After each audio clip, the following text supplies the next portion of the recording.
Salam sejahtera buat kita semua, semoga kita selalu dalam keadaan sehat. Nah, dalam video kali ini saya akan membahas mengenai obat dan sediaan farmasi.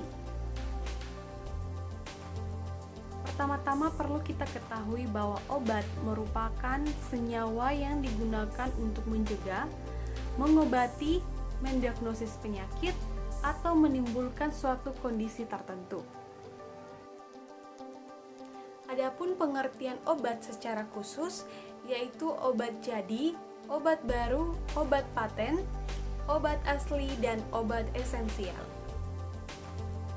Obat jadi merupakan obat dalam keadaan murni atau campuran, baik dalam bentuk serbuk, cairan, pil, tablet, supositoria, maupun yang lainnya, yang mempunyai teknis sesuai FI atau lainnya yang ditetapkan oleh pemerintah. Obat paten. Obat paten merupakan obat jadi dengan nama dagang yang terdaftar atas nama si pembuat atau yang dikuasakannya dan dijual dalam bungkus asli pabrik yang memproduksinya. Obat baru.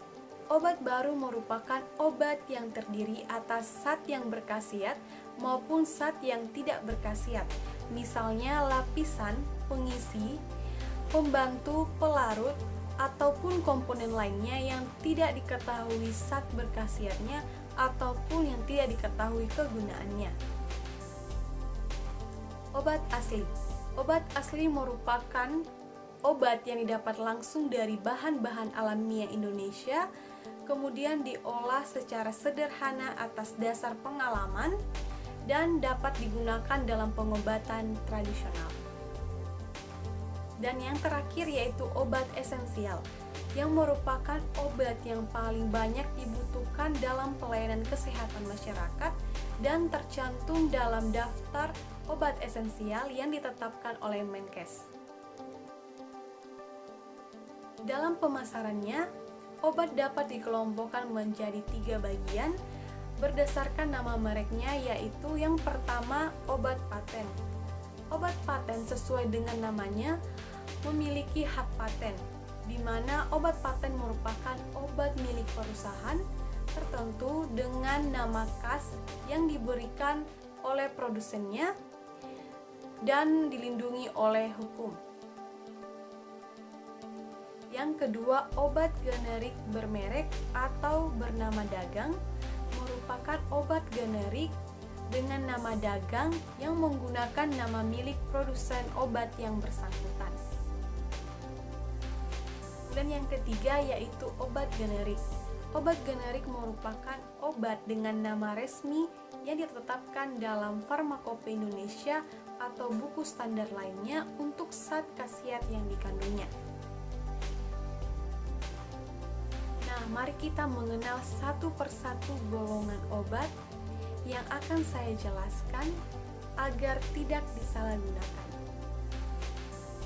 Baiklah, langsung saja. Yang pertama yaitu obat bebas. Seperti pada gambar di samping, obat bebas ditandai dengan lingkaran berwarna hijau dengan garis tepi berwarna hitam. Hal ini menunjukkan bahwa obat tersebut dapat dibeli secara bebas tanpa resep dokter. Meskipun terlihat aman, obat tersebut tidak boleh digunakan secara sembarangan, karena bagaimanapun obat memiliki kandungan kimia yang berdampak pada tubuh. Nah, obat bebas dapat mengatasi gejala-gejala ringan. Nah, contohnya yaitu paracetamol yang dapat digunakan multivitamin, vitamin, dan antasida. Yang kedua yaitu obat bebas terbatas. Seperti pada gambar di samping, obat tersebut ditandai dengan lingkaran berwarna biru dengan garis tepi berwarna hitam. Nah, penggunaan obat ini harus mengikuti aturan yang tertera pada kemasan dan jangan lupa melihat tanggal kadaluarsa obat serta membaca informasi yang tertera pada kemasan. Nah, beberapa obat yang dijual bebas terbatas seperti CTM, Theophylline, Tremensa, dan Lactobion. Yang ketiga yaitu obat keras. Seperti pada gambar di samping, obat keras ditandai dengan lingkaran berwarna merah dengan garis tepi berwarna hitam, dan di bagian tengahnya terdapat huruf K yang menyentuh garis tepi tersebut. Nah, obat ini didapatkan dari resep dokter, karena apabila digunakan secara sembarangan dan tidak mengikuti aturan, maka bisa berbahaya bagi tubuh, meracuni tubuh, memperparah penyakit, bahkan bisa menyebabkan kematian. Nah, contoh obat-obatan yang termasuk dalam golongan ini yaitu antibiotik, obat yang mengandung hormon, obat penenang, dan lain sebagainya. Contoh obat keras yaitu asam mefenamat, loratadin, alprazolam, dan lain sebagainya. Yang keempat yaitu obat golongan narkotik. Seperti pada gambar di samping, obat ini ditandai dengan garis lingkaran berwarna merah dan di bagian tengahnya terdapat simbol plus. Nah, obat ini tergolong sangat berbahaya karena dapat mempengaruhi sistem saraf pusat, tingkah laku, dan aktivitas pada titik tertentu. Nah, obat ini didapatkan dari resep dokter. Pada resep tersebut harus ada tanda tangan dokter, nomor izin praktik dokter, dan tidak ada kopi resep. Nah, obat ini contohnya yaitu obat batuk yang mengandung kodein. Yang kelima yaitu obat fitofarmaka. Nah, obat ini seperti pada gambar di samping ditandai dengan lingkaran berwarna kuning dengan garis tepi berwarna hijau, dan pada bagian tengahnya terdapat kristal salju berwarna hijau. Nah, contoh obat fitofarmaka adalah obat untuk memperkuat daya tahan tubuh.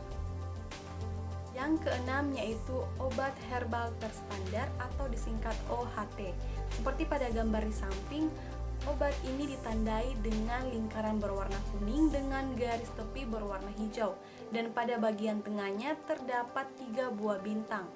Nah, obat ini merupakan obat yang diekstrak dari bahan alam seperti tumbuhan, hewan, dan mineral. Yang terakhir yaitu obat herbal atau jamu.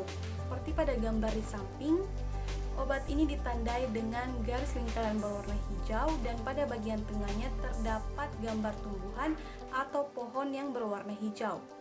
Nah, obat ini terbuat dari seluruh bagian tumbuhan yang diolah untuk mendapatkan khasiatnya sesuai dengan prosedur keamanan. Baiklah, kita melangkah ke pembahasan yang terakhir yaitu sediaan farmasi yang merupakan bahan obat, obat kosmetik, dan obat tradisional. Adapun bentuk-bentuk sediaan obat seperti serbuk, kapsul, tablet, sirup, dan suspensi, serta sediaan-sediaan lainnya seperti gargarisma, gutei, supositoria, sediaan injeksi, lotion, salep, krim, jelly atau gel, obat transdermal, inhaler, dan spray. Demikianlah sedikit materi yang dapat saya bagikan mengenai obat dan sediaan farmasi. Semoga dapat menambah wawasan kita. Kurang lebihnya mohon dimaafkan. Terima kasih dan salam sehat buat kita semua.